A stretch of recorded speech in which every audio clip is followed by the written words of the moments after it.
Here we go. Tony Hinchcliffe is on today, Mhm. and he does Kill Tony. A lot of people know him from that. Started the Comedy Store, moved to Austin, the mothership, and they have a great, hilarious. Maybe it's called a variety show. What would you call it? I think it's a new wave variety show, postmodern, new form. Yeah, and he breaks down. He's the brainchild of Kill Tony. He breaks down all the different ways it operates for him. He really cares about it. I mean, he's 13 years in, and it's highly thought about. It's not and made to look like people just showed up and they shoot the rehearsal. It's really a fun show. Right. Do you think our fans would know about it? I think they would. I think a lot of them know about it already. I've done it once. I think you're going to do it in the future. It is fun. It's a total crazy shit show. It's a lot of laughs. They have a panel. They have a great audience that a slow build over the last 13 years, and now it's huge. They play Madison Square Garden. Yeah. They are on Netflix. They're on YouTube. They do well everywhere.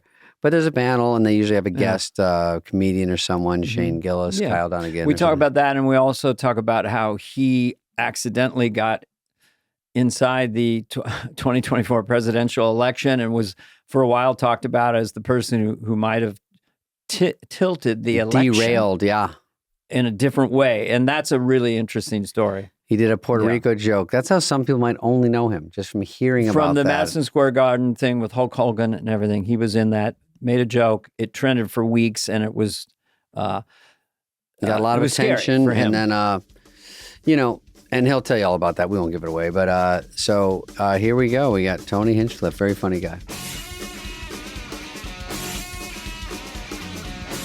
Look at that fucking chair. Yes. I know. We're.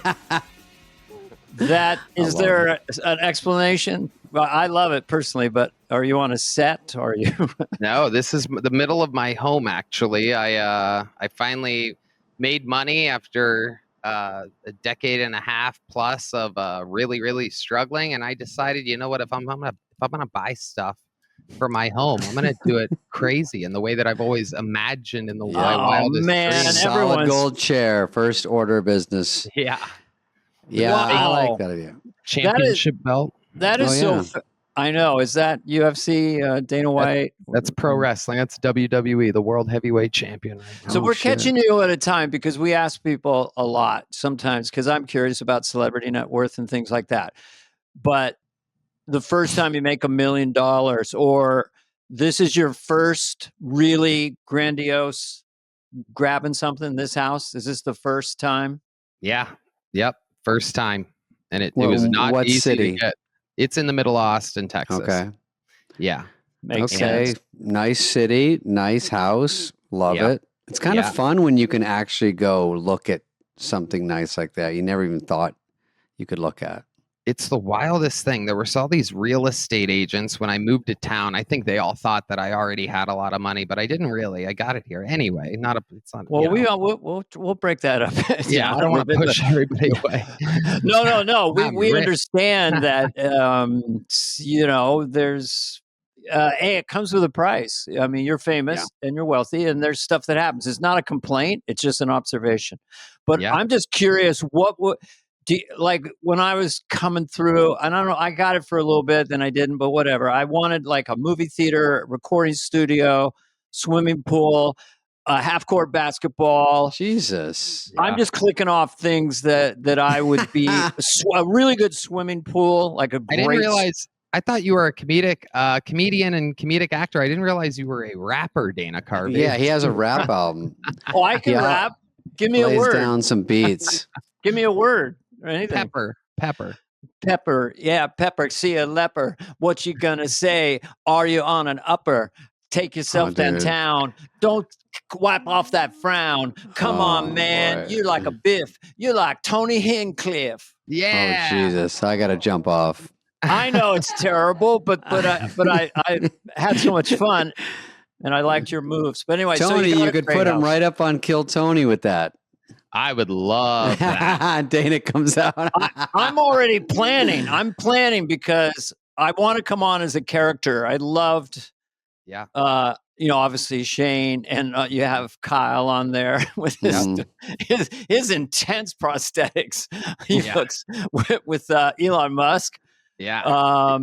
So and he switched during that show. He went back into the prosthetic chair and turned into RFK Jr. halfway through the episode. Oh wow, yeah, that's do Kyle you provide Dunnigan. a guy? Do you provide a guy or a woman that does this? There's a whole team for these ones now. It used to be just a rubber mask many years ago. Sure. Good luck. And now there's a whole truck and multiple people that it's like a nightmare back there. You're putting some money back into the production. I like that. Right? Yeah. Make it nice. Actually, I went there, Dana. It is nice. They treat you right. You go back there. Got some good black and white shots of me and Tony walking around. And I think those ones, like I see clips all over the place, but which is great. Those clips have to help. They're just floating all over. Yeah. And they're always funny. And I think a great addition is when Shane comes in and does. Now, what does he do as Trump? Does he put anything on, or he used to not? Now he puts a little. I think it's just a little bronzer and a powerful wig. I don't think. And a wig. Okay, yeah. Yeah, I don't think it takes much. It's nothing crazy. Yeah. I'm just saying it's just the voice is so funny anyway, and he's got his mannerisms. So and he's always big guy. It really works. What I like what you've done is like the show has gotten so big, but it still feels like in a way it's made for $1. It's still, that would be the first worst thing is some idiot somewhere would say, you got to get in a fancy studio, man. The club ain't working. And it's like, so that's, that was part of the actual demands that I made was we got to keep it real. We got to keep it raw. And in fact, my note post this newest release today, I was talking to the production team and I said it was a little too flowy. It seemed like the people coming out were on the other side of the curtain. Like we need to get back to a little more like of the gaps, chaos. Pauses. Yeah. Rough on the edges. Yep. Bad intros. I mean, awkward coming on the stage kind of feels like they're not ready to come on kind of something. Yeah. Mess ups. Stuff. You need that. Those mess ups. I only know it from my one experience. Just we're talking about Kill Tony. We're talking to Tony Hinchcliffe. That's why we're like on the radio. I know. Now we're back from a commercial. We're talking with Tony on K-Fog 105. And I didn't know much about it. In full disclosure, when I went, I knew about it at the Comedy Store, and I'm never up past 9:15. So I didn't even do like roast battle, which isn't this, but all these things pop up, and I think a lot of people are copying you now in a way of going, let's do some sort of different thing than just stand up. Yeah, I'm sure you're aware of that, and it was interesting because I didn't know how many people in Austin would come. I don't know if it was that way at the Comedy Store, but it's obviously bigger in Austin. And then they wait. Is it in a restaurant or something? It's at a bar right next door. Big, dingy, hollowed out, barely a bar. Barely a bar. Like it's really just a bartender. Barely anybody has the money for drinks. You know what I mean? Like it's a lot of tap water, a lot of water coolers and people waiting and a lot of broke, struggling artists and people that are doing Uber Eats and Postmates and all these side gigs to make extra money. It's a real vibe. It basically took the place of the front patio of the Comedy Store, which is where people used to kind of be camped out. Just camp out and hang out and look for, they made it to LA. Now what? They just go there and go, I got to be around what I've always thought about Comedy Store, this, and now with Mothership and Joe's place there, people want to be part of it somehow. And this is actually a good way to cut the line because, if you're not a big headliner, if you don't know Joe, it's very hard, I'm sure, to get into the comedy Mothership and just do a week. So these people, I think, Dane, you can explain what is actually the breakdown of the Kill Tony show for the people who aren't familiar. Well, the show is basically, people want to perform on stage. They get 60 seconds. It's all random. There's a bucket in which over 200 names are on the inside of it. There's so many people that want to do it. Sometimes it's over 300. It's been up to 350 at times when, and in the arenas that we do and stuff, it's the same thing. And we try to fit as many of the signups as we can into a seated section in the arenas. But yeah, at the mothership, there's a big dingy 6th Street, nasty, gritty bar next door. And if I pull the name out of the bucket, a producer runs behind the headset. out the back door with a headset and yells, Jeremiah Smith. And everybody goes, "Hey, Jeremiah!" And Jeremiah walks out, and then they bring them right backstage. And then when the person before them's done, I call up Jeremiah Smith, and then they get 60 seconds uninterrupted, completely uninterrupted. A lot of the ripoff shows, like you were mentioning, they just don't get that part. They just can't wait to possibly be funny. And they jump in at any point trying to get their own laughs in. And but the format is pretty critical to the show, because then wow, did they make the most of their 60 seconds or did they kind of bomb? And they know what they're signing up for. The show can be pretty ruthless if they do really poorly and didn't prepare. And so it's kind of like it could be a roast, or it's a real make or break, because they can really score in 2-3 jokes or one joke that you can win. And there's a panel. Let's say it's always you. And who else is it always? And then you have like extras, right? There's my co-host Brian Redban, who mainly focuses on sound effects and making sure that everything's being recorded. Yeah, exactly. 60 seconds, the sound of a cat plays, and there's not a buzzer, it just goes meow. Yeah, just a little something to let them know, like last chance to wrap it up, because 10 seconds later, a giant, overwhelmingly loud bear roar happens, which completely cuts them off. And then I conduct an interview with them for an unlimited amount of time. If I find them completely interesting, actually, only a couple weeks ago, I think we had the record holder for all-time longest interview. I think it was 23 or 24 minutes total on his first interview. The guy just had the most unbelievable answers to what was that guy's name? Alex Tarshoon. Oh my God. His shoes were falling apart. He works at a pizza joint. He has 8 dogs. Turns out he was on the next week. We found out that he got kicked out of his apartment because the people found out because of his appearance on Kill Tony that he has 8 dogs. He makes cartoons. It was just hilarious. And, the interview parts, to me, that's the secret main part of the show. Everybody's like, a minute to make it or break it. But really, it's the 8 minutes in the interview part where people can play along and tag along, and you get an idea of how they can improvise or if they're naturally funny. Sometimes they're so much funnier in the interview part than they even were with the main part. It saves them. And also, you're good because you're the guy that interviews them, and you have to extract the right questions to make them funny, or just stumble into something.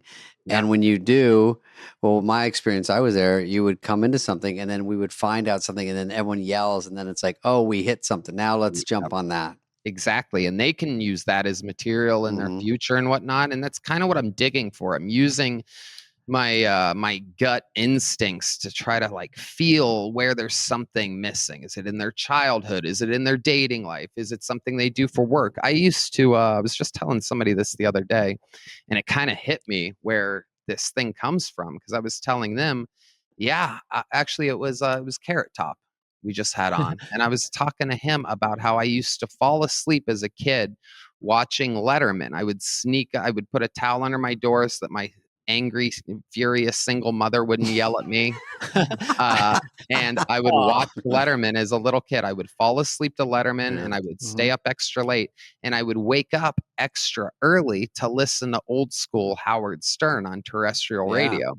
So this interview thing it's only, and here I am 40 years old, 12 years into the show, and it's starting to hit me now. That's where it's kind of molded out of. My interview style comes from the preparedness and calm coolness and comedian style of Letterman, but mixed with the chaotic craziness and naughtiness kind of old school Howard Stern. Because it's just what raised me. I didn't really have a dad in my life growing up as a kid, and these are the things that I looked up to. Was Letterman late at night, Stern first thing in the morning, and pro wrestling throughout the evening and days if I got to do it. And if you look at those three exact things and kind of mix them together with my main job as a stand-up comedian, the show kind of it is exactly kind of that, you know? Wow. Well, for people who are just some of our listeners, it's a phenomenon.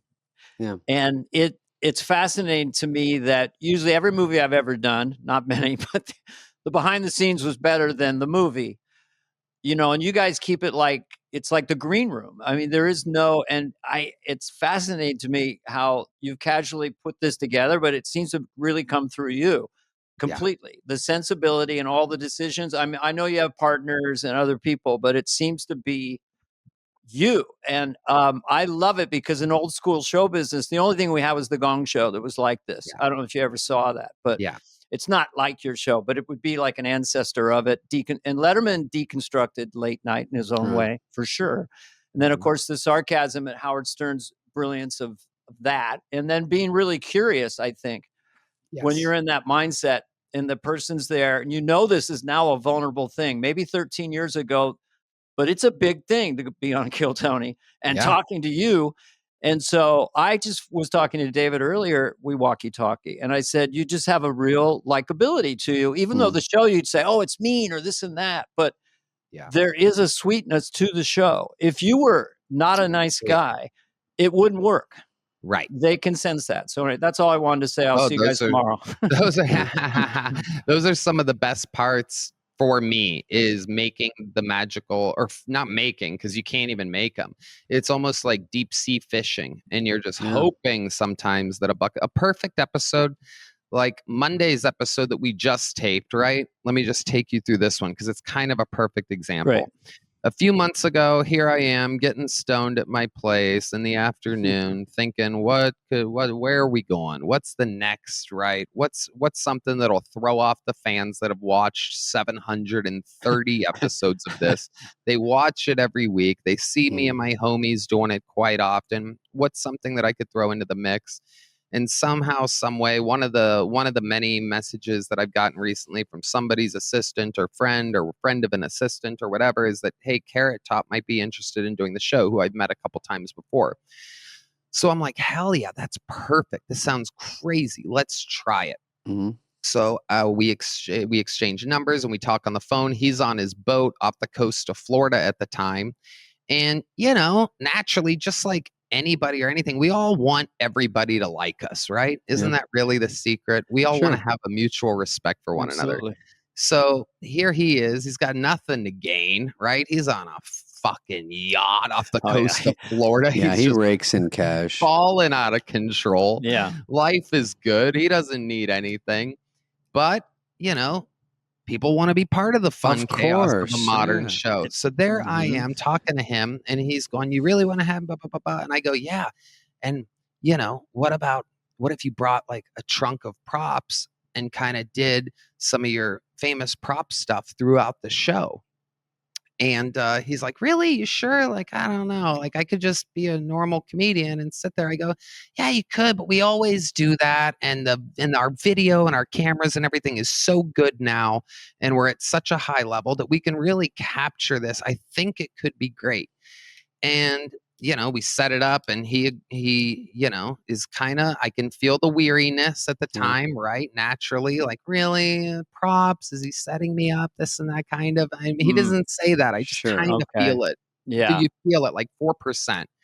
And as it gets closer, there I am last week looking at my schedule going, wow, I booked Carrot Top solo, right? Like, anything can happen here. One thing that I've learned from doing this show so long is that egos can be the trickiest part, right? If I give a comic that I started with, 18 years ago, the seat next to me, they're happy to be there. They're looking to sell tickets. They're going to be funny, this and that. But I have to make sure that the guest really feels special and wants to be there and this and that. So last week, I'm like, holy shit, am I crazy? Because this could just be a nuclear meltdown. I've never worked with Carrot Top before. What if he goes out there and doesn't like something about what Which I it's said? funny either way, almost. Right. Exactly. Almost, until someone goes, I don't want that episode out. I'm leaving. Or they storm off. We once had Ric Flair storm off of an episode because he got way too drunk during the day at a hotel lobby. And he got mad because we were making fun of someone who donates their time to coaching kids baseball. And basically, I called the guy a pedophile in the moment. It was a joke that worked perfectly fine. No one in their right state of mind would have been offended. And he goes, I don't like it when people make fun of people that donate their time. I'm out of here. And I thought he was kidding, but he left. Ended up being one of the big highlights of the show's history because people it's love real. It's real. Yes, it's exactly. crazy. People love the fact that drunk Ric Flair walked off. But anyway, cut to Monday, and it ends up being an unbelievable episode. And I mean, Carrot Top, right after the first comedian says they work at a restaurant, he busts out a fork that has chopsticks attached to the backside. And for white people that might not know how to use chopsticks, you'll love this. It's a fork on this way, and the chopsticks are just clacking together. Comically hilarious. And that was just the first thing that he pulled out of this trunk. It's smart. He's waiting for a spot, and then he puts it in, which is smart. Oh, so genius. Oh, that's killer. And that's the thing, is being able to make it, refillable and fun. And I make it entertaining for myself, hoping that the fans of the show are with me, kind of, you know what I mean? Just on the adventure to see something kind of different. Because you guys know all these shows, you have, pre-interviewed guests, and everything's kind of a lot more set up than a lot of people think it is. So this whole thing being improvised, it's a huge risk, huge reward, huge risk. Millions of people are going to catch it, and you don't know what's going to happen. And in closing with this Carrot Top thing, just using it as an example, if they gave Emmys away to podcasts, I think this would be an episode that would win an Emmy. Carrot Top on Kill Tony out of nowhere, almost like what. And I'm not dissing Carrot Top here, but it feels like I'm introducing a whole new era. Sure, you've got a whole big crowd. 15 to 35-year-olds to the mystique of Carrot Top. Yeah, what's old is new again. When you were telling this story, in my brain, I'm going, oh, that's going to destroy. Because it's, I don't know the word silly, it's abstract. It's a guy who made these props and comes out one at a time. For a new audience of young people, this is revolutionary. It's not a guy with the elbow on the thing going, I jacked off in front of my cat today. It's just, no, I'm going to be balls out funny and abstract thing. And by the way, I've heard Jerry Seinfeld and Chris Rock sing Carrot Top praises. Sure. Because who else is doing his act? And he's a nice guy, too. I mean, I went and saw him in Vegas I think it was the Luxor. We were there a night early. I also go see Carrot Top. No hate or anything. Just like, let's go see. I haven't seen him. And I just hear, and people like to use him as like a punchline. But you go, something's working. And we fucking laughed our asses off. He's playing out a toilet. It's so ridiculous. You go, look, I'm glad someone's doing this. Yeah, because I can't think of this shit. I think that was brilliant. I mean, what a great thing to have him and understand. And of course, they wanted to see all the props in his jokes. Oh, they don't know they want to see him. They don't know what he does. And they're like, oh, shit. Because they're also waiting for you, who's the boss, to say, oh, like this guy. And if they go, okay, they give him a chance. And then hopefully he comes through, which jumping in when it kind of fit in the story is really great. That's inspired. Yeah. And then it's like, oh, food. What can I see? Is this out now? It's coming out in 2 weeks. 2 weeks. Okay. Yeah. I got to see that one. That sounds hysterical. And it had everything. It had people bombing, which is what people love. Yeah. It had people doing good, which people love. It had great interviews, which people love. And we had a guy win a golden ticket. This amazing, cool, obese black man came out with children's books for adults that he had written, and he brought them out. And it's just the funny. It was so unbelievably funny that I realized this guy's probably going to make tens and tens of thousands of dollars just from me letting him give the shout out, because the front page, the first page, was so funny. I think the name of the children's book for adults was "Man, Fuck Them Kids." And the first page, he goes, just read the very first page, and it said like, sorry to all the pedophiles that bought this book thinking it was something else. Man, fuck these kids. But he ended up winning a golden ticket, which is a super rare thing. What does that do? Which means that you can come back on the show anytime, as long as there's not another golden ticket winner already scheduled. So you basically just get to come back without having to worry about signing up and waiting at the bar next door in the bucket. You get to kind of like know. That's a tough wait, because I think when I did it, how many do you get through on an average night? 20? No, it feels like that. Probably about with the regulars all together, probably about 12 or 13. Okay. About nine bucket pulls, 3 regulars. Right, because it's not just 1 minute. It's a bunch of bullshit, and then maybe we'll talk for a second, and then I'll, it's organized chaos. Because before I went out, I think it was me and David Tell, and you said, let him get through it, like you told me, like you said just now, and then I'll probably start, and then you guys jump in. And it's a mixture of that. Like, I'm sure we got greedy. We want to jump in while you're doing an interview, but it all worked out. Oh, it's always great. It's always organically different, and the people love it being different. If someone goes on a run and they take over for a bit, that's great. If they're quiet for 15 minutes straight, that's totally fine. It's just the moment and the difference and the vibe and the energy, and it's kind of what makes it its own thing. The fact that it's unproduced and doesn't have network notes is the reason why it survives. Oh, God, thank God Netflix got that. I couldn't believe. I think Ted is smart about that. It's unpolished, and you just, luckily, if they just go in somewhere like that den and say, okay, whatever this is works, pull this, put it somewhere else, but let's just get it exactly the same, and don't spruce it up and make it Hollywood. It's the thing everyone hates. You know what I mean? They go, oh, they ruined it. They ruined it. And in fact, we accidentally organically did that for the Netflix, for the first Netflix taping. And it falls on me. It's my note to myself is like, oops, we did what they would have wanted to do accidentally. Little more chaos, little more improvising on my part instead of going to what I have next on my little notes. Yeah. And don't let the Netflix of it all get to my head, Oh, wow. It's really hard to do, especially it's Netflix,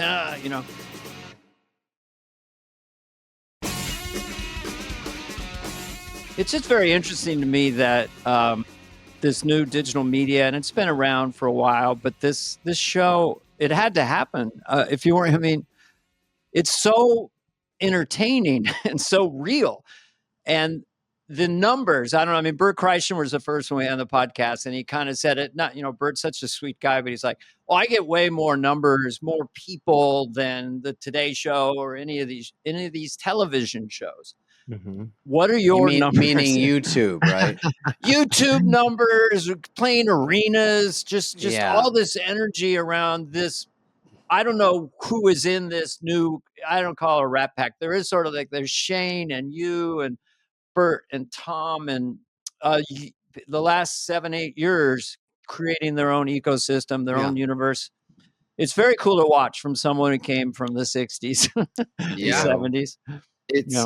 It's a whole interesting world we're living in, because something that isn't applied to even just the simple numbers is the amount of shares, the amount of the length watched, for example. Like even back in the day, if the Tonight Show had let's just say 4 million people watching it, well, what are those real 4 million? Is 200,000 of them hospitals and nursing homes, and is 1 million of them grandmothers falling asleep, or who's exactly watching? Whereas with like a Kill Tony, for example, 100% of the viewers are comedy fans, or at least 98. The 2% that might be watching it for the first time because they went down a weird rabbit hole might be there, but they're going to get hooked too. I'm joking about moms and grandmothers, but they 100% love the show. Everybody always says to me, I had my mom glance at it, and I can't believe that she loves it. But it's They love the fact that they can't believe that they're watching someone get a magical opportunity to have a chance, that they literally were just on the street not knowing if they had a chance, and now they're trying to make it. So there's really something for everybody. But my point is also, a huge factor is, so if there's 4 million people watching The Tonight Show, how many people actually make it to the stand-up comedy part, which is what, after 2 interviews or whatever, and a whole monologue and this and that. And also, the length, it's 2 hours and 15 minutes long, whereas grand total, what is The Tonight Show if you take out the commercials? 45 minutes, 55 minutes or something? I have no idea. 42 probably. Yeah. Still an hour. It's an hour, yeah. So when you think of the overall engagement and the locked-inness of these shows, they're there, it's a destination, they get used to it, it becomes a weekly habit. And so it's a whole different I just level. want to ask one quick question. So the guy who got the golden ticket, did he tear up, or was is it kind of emotional in that moment? So that's another frequency you're hitting on the show, that you can also change. There's a reality component to this at times. Like America's Got Talent, like it's same people that like that, because seeing people that night, I'm a little not as rough as like Attell. Attell is a sharpshooter, so he's probably the worst person I could sit with, because he's a crowd work guy. He can say anything about anything. And I also don't want to go for the jugular on these guys, because I'm part of the people that go, fuck, I can't be a dream killer. But then, of course, I get caught up in it and want to get laughs. But some people that do great, it's a big deal. Some people get crushed, and that's just the rough world they're entering. And they can't sign up again, and totally they go again and flip it around. Yeah, they know what they're signing up for, and they can sign up again. One of my favorite features of the show is when I notice, and this happened on Monday as well, is a comedian came up and crushed, and I go, "You look familiar. You've been on this show before, right?" And he goes, "Yeah, 2 years ago." I go, "It didn't go that good 2 years ago, did it?" He goes, "Hell no, it didn't." And so, like, you're watching the actual growth in real time. He thought of that for 2 years. Yeah. And not only to answer your question about the golden ticket, did he tear up? Not only did we see him wipe a tear, but again, I'm talking about, this guy is literally like 6'4", 350-pound aggressive black man. So you're watching him go like that, and it hits so much harder than someone that looks like a low testosterone white guy like the three of us. Yeah, me. Also, we put, like, even in that movie Bus Boys that Theo and I did, we brought in 3 guys from your show. So that's to play these guys that work with us, Dana. But I don't know if you'd know them, but they know them from the show, and they came in and they were cool. I think one was on when I was there, but they all do well and they all have a following, and it's just fun to pepper in stuff like that, because the people that know will know, and it's just another layer in there of tapping into what's going on, and that show's going on. Yeah, and those regulars that you had on, this is a very special thing that gets into the territory where nothing like it's ever been done before. Because there's an America's Got Talent element. Yeah, there's a little bit of a Letterman-y, Stern-y interview element. But one thing that this show has that's never been done is exactly that. The 3, 4, 5 regulars that are doing a new minute almost every single week. People are watching them come up with everything, and it's a high pressure situation. Honestly, I would be scared to death if I was them. Here I am controlling the spaceship calmly. Meanwhile, I look at them like, sheesh. And again, granted, I might be writing ballpark about, give or take, a minute every week naturally on stage from performing multiple nights a week, but these guys are doing it publicly in front of millions and millions of people. And when those people go and buy their ticket, they're going to see the more refined version all together, their hour of the stuff that they watched them debut. Yeah. Kind of like watching someone write a hit on an acoustic guitar and sing it to you a cappella, and then you get to see how it comes out in the studio, kind of when they really work on it. So people are literally watching these guys grow and make a career in front of their very eyes. Like Cam Patterson, is like a Eddie Murphy, Dave Chappelle type, Chris Rock, young, only a few years in, 25, 26 years old. And they're getting to watch this freak of nature become a superstar in real time. He just booked a huge movie with Kevin Hart and is going to be out for multiple weeks. And, it's like a main character, main big role. And people have gotten to watch his process, not just see a star, right? You're right. So it's a little bit not exactly like, but you might be a little bit like a new Lorne Michaels. I mean, in the sense that, I'm sure we could fit a stadium full of people who have such gratitude for the experience and the feedback, and then coming back doing better. And how many of you launched? It's just like when you see Eddie Murphy, Dana, like the first time we see him, for me, it's delirious or it's raw. It's a full polished hour.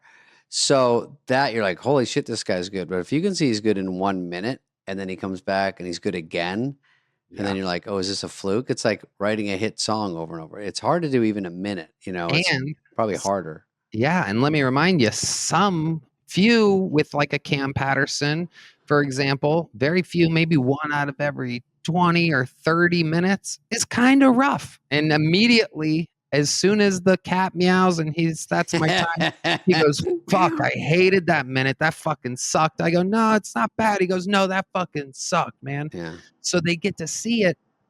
That makes it real, right? It's like, oh, yeah, right shit. After they bomb, they're able to, with you guiding them, going, "Oh, I just fucking sucked." When you're playing open mics back in the day, they didn't get that opportunity. Exactly. You just humiliated. And the millions of people watching get to go, holy shit! Every week he works so hard. It's not easy to kill. He makes it look easy. Yeah. And then you have one rough week and it's like, oh, it's real. This could all go off the wire. Like, yeah, it's kind of like Lorne Michaels, but at the same time, even SNL has its own writers and producers and everything, a bunch of people clanking their heads together. Right. These help make a star. Yeah. Exactly. These guys are out there sinking or swimming on their own. So it's really exciting. I get kind of nervous every time I bring up a regular because I do want them to do good. Yeah.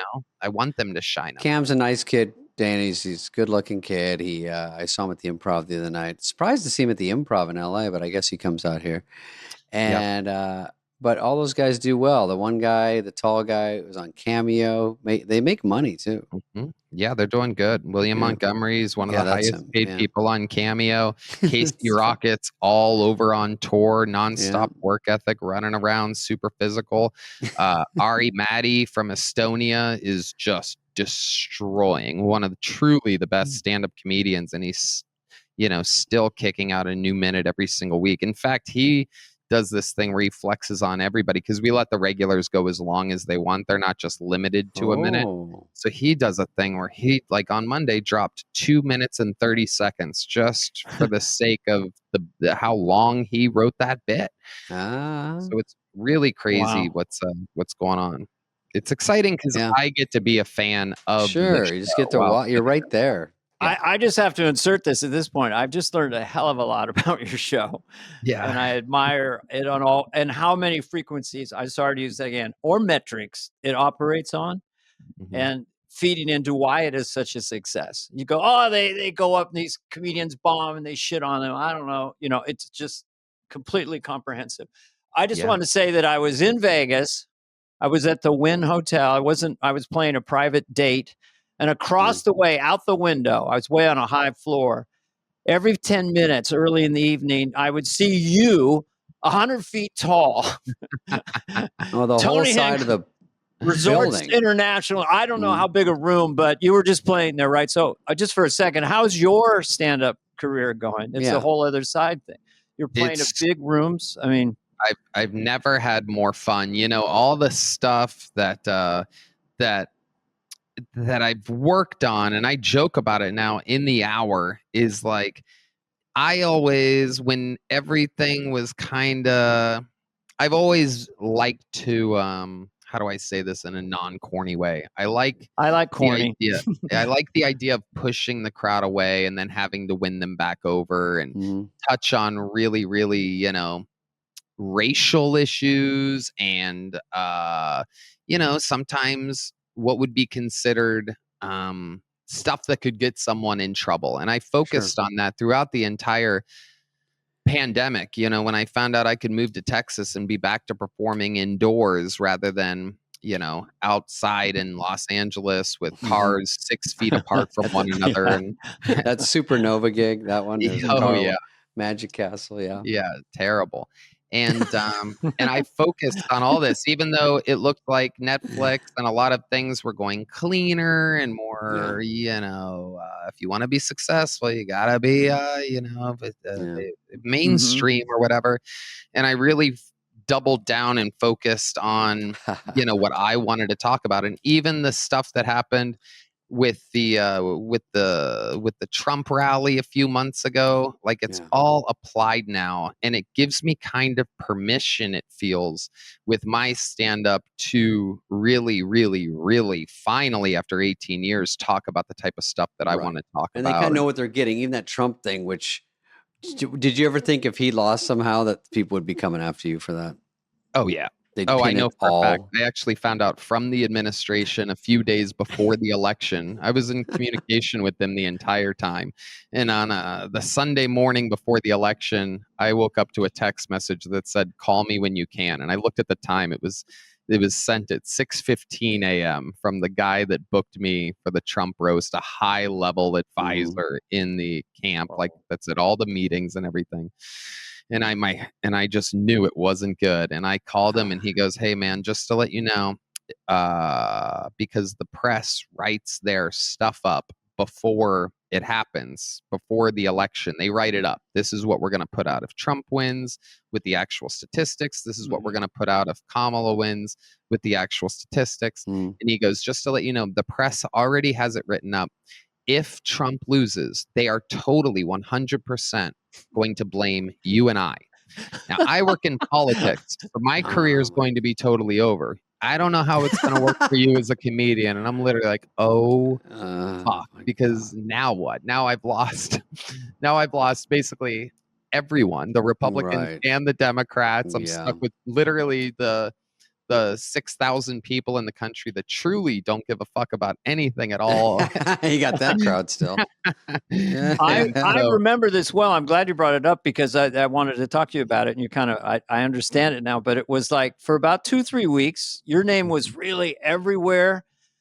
New York Times, they're tying this, to me, a very benign, just silly joke, please, people, about Puerto Rico and floating garbage, whatever. And they ran with it politically. But I just thought there was a period of time where you were sort of going to potentially, from that joke, reorientate how America tilts in the presidential election. I don't think any comedian that I could think of in the history of comedy has been in that position. And now getting the confirmation that that's how they were going to write it, that whole rally was a trip. I mean, but you were, I just thought it was fascinating what happened with that.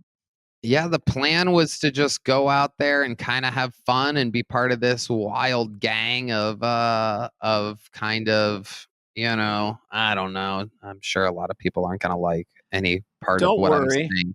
But don't worry, what could possibly? What do you mean, the Hulk Hogan of it and the Bobby Kennedy? I mean, just sort of if you're on the left, it would be the rogues gallery of misfits and anti-status quo rebels, you know, basically.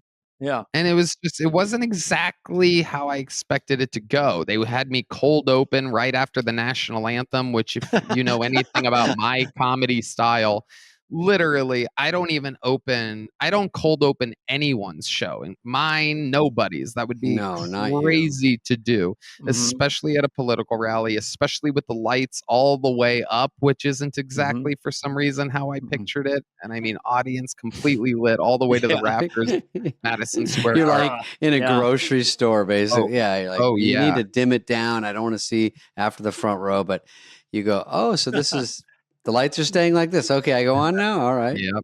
And the audience was not mic'd for comedy levels. It was for pure rally levels, which it turns out is hot death if you're listening to a clip of comedy. Because in the room, I'm telling you, there's tens of thousands of witnesses that were there. It was a success. I swear. It was wild. There was nothing but high fives and stuff right afterwards.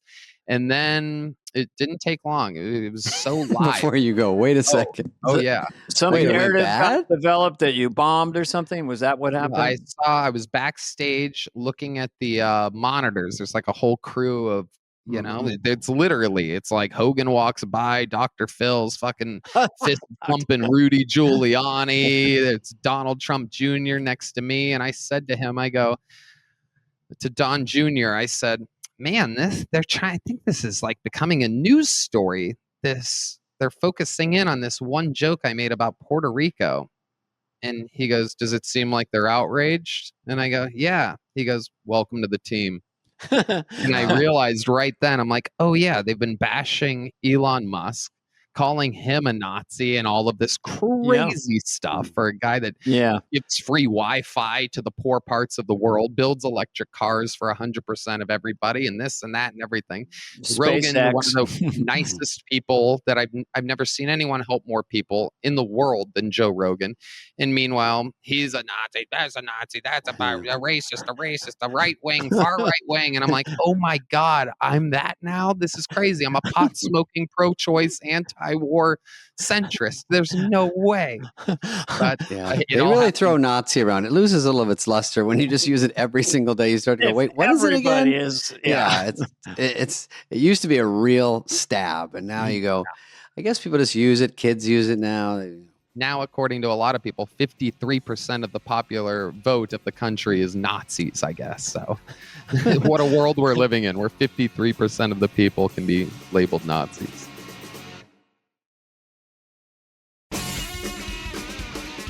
Go on the record. I don't think you're a Nazi at all. Like, I don't have any. Me and Dana aren't. I don't get any Nazi vibe from you.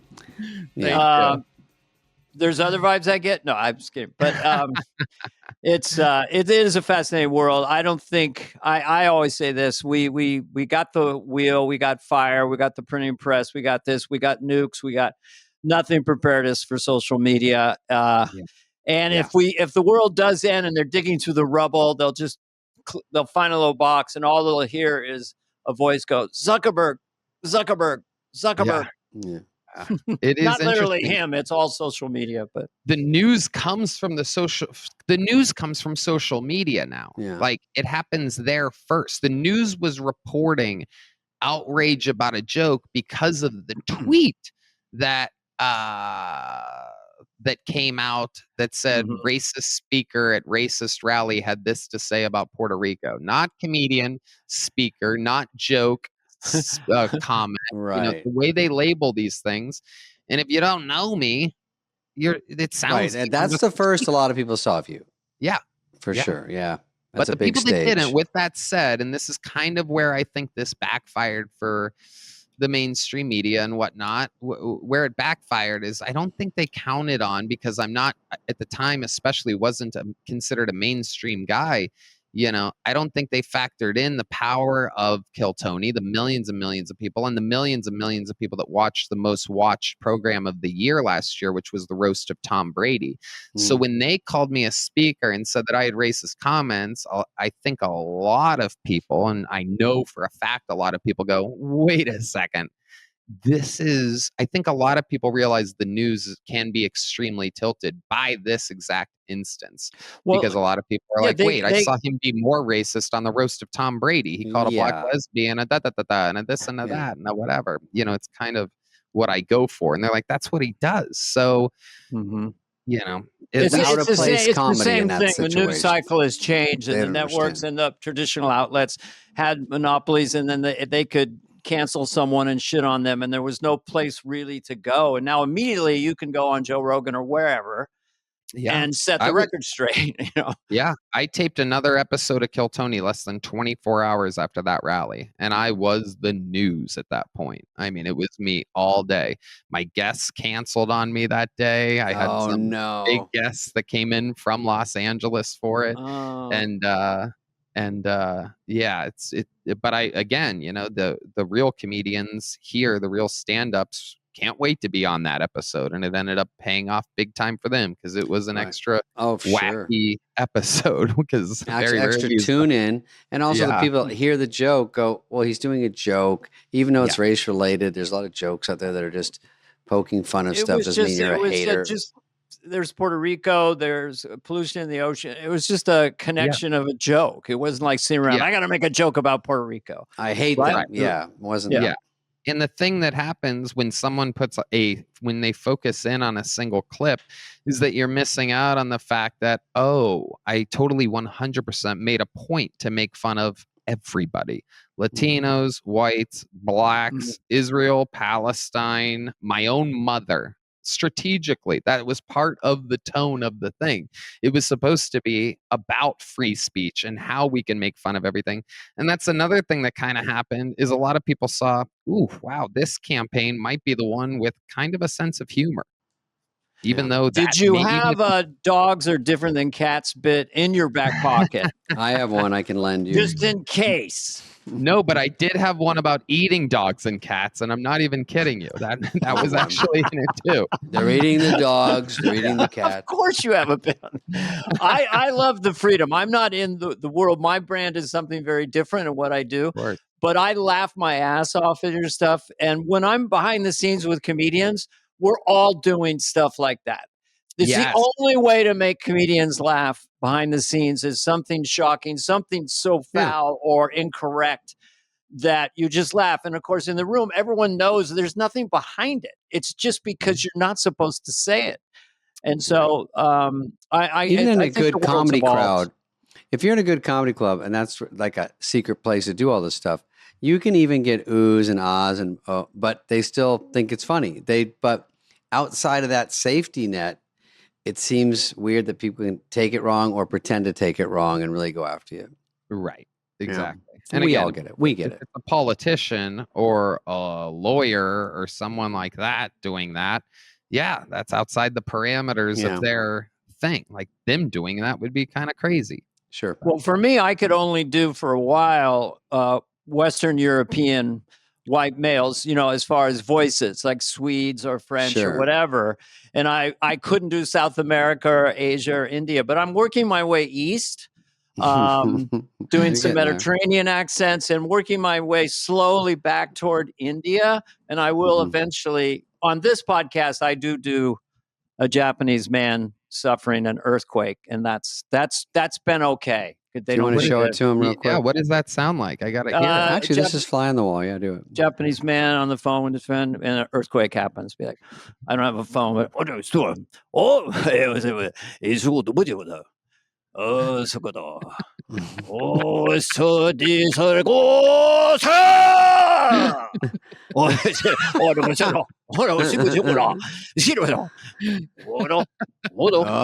bigger one, I think. So anyway, that I know it has nothing to do with Japanese people, but I just know that sound and rhythm makes my brain happy. So. Oh, that brings me so much joy. Yeah, I love it. Making a comedian laugh. Yeah, I know. He's the guy to do that one too. That's for sure. Is fun. That could be your minute, Dana. That would have been part of your minute. You'd have like another 20 seconds. Yeah. You have to bring your laptop up on stage. when I can think of something to do on that show, I would love to come on. You could, I would confer with you, but there's certain impressions you feel like doing with prosthetic makeup. Yeah. And there's just SNL and kind of you guys now, and it's fun. Yeah. I mean, I thought Adam Ray's Biden was really, really a funny take on it. His whole scared attitude and everything. Yeah. Like, He's fantastic. We put that together in 6 days. I texted him on a Tuesday morning. I said, "Hey, do you have a Biden?" Because he's always done Dr. Phil, and it's always been a wild success on the show. Guest of the year 2023, and it's like just one of the biggest pops you could ever hear is Dr. Phil coming out on a Kill Tony show. I mean, people lose their minds. Just that he starts swearing and stuff. Yeah. It's such a funny, obtuse take to bring out Dr. Phil in 2025 and have it kill. It's kind of like, really, Adam? And then you see it's killing. Go ahead. Yeah. And so I hit him up on a Tuesday afternoon saying, "Hey, do you have a Joe Biden impression?" And he goes, I just do 5 seconds of it in my stand-up act. I've never been in character as Biden before.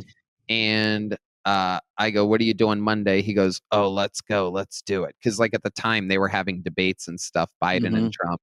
And so I knew he was going to be Biden. So I hit up Shane, who's a big, obviously huge Kill Tony fan and fan of Adam Ray's Dr. Phil and his in-character work. Yeah. And I go, "Hey, Shane, I got Adam Ray doing Joe Biden on Monday." And he goes, "Shit, I'm supposed to go to fucking Philadelphia to write the next season of Tires, but I'll extend I'll stay here an extra day. I have to do Trump with Biden."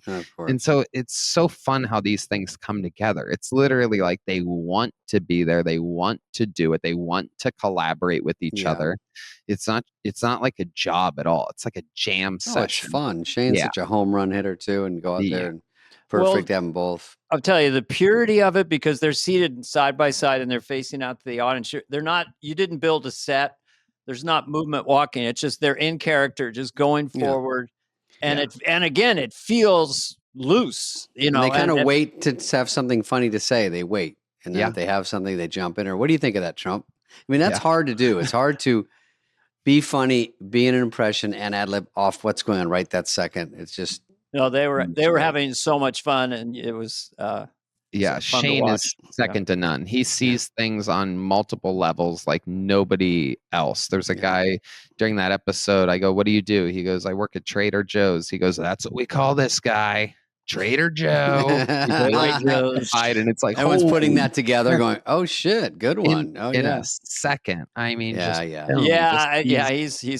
he's great. He's like that all the time, by the way. We all live here in Austin, Texas now. And I mean, oh my God. Off stage, on stage, at a bar, next door, here, at his place, in the swimming pool, everywhere. He can just lay you out all the time. Incredible.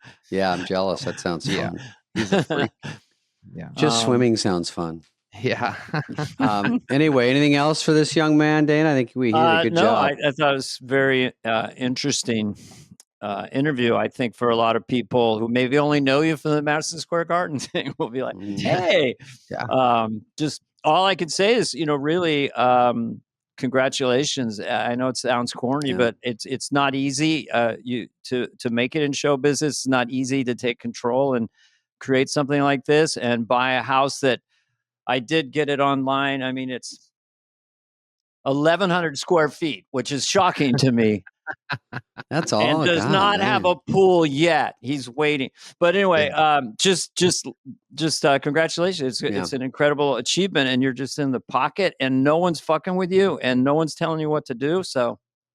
Well, thank you. Obviously, as a 40-year-old, I have been looking up to you guys and been a super huge fan my entire life. I don't know how, when mentioning Letterman and Stern and the pro wrestling influence, how I could possibly leave out. I guess I felt it goes without saying how powerful SNL and your guys' movies were to me. And so let it be known that, I wanted to do this to hopefully be able to get you guys eventually on an airplane to Austin, Texas to do the show together.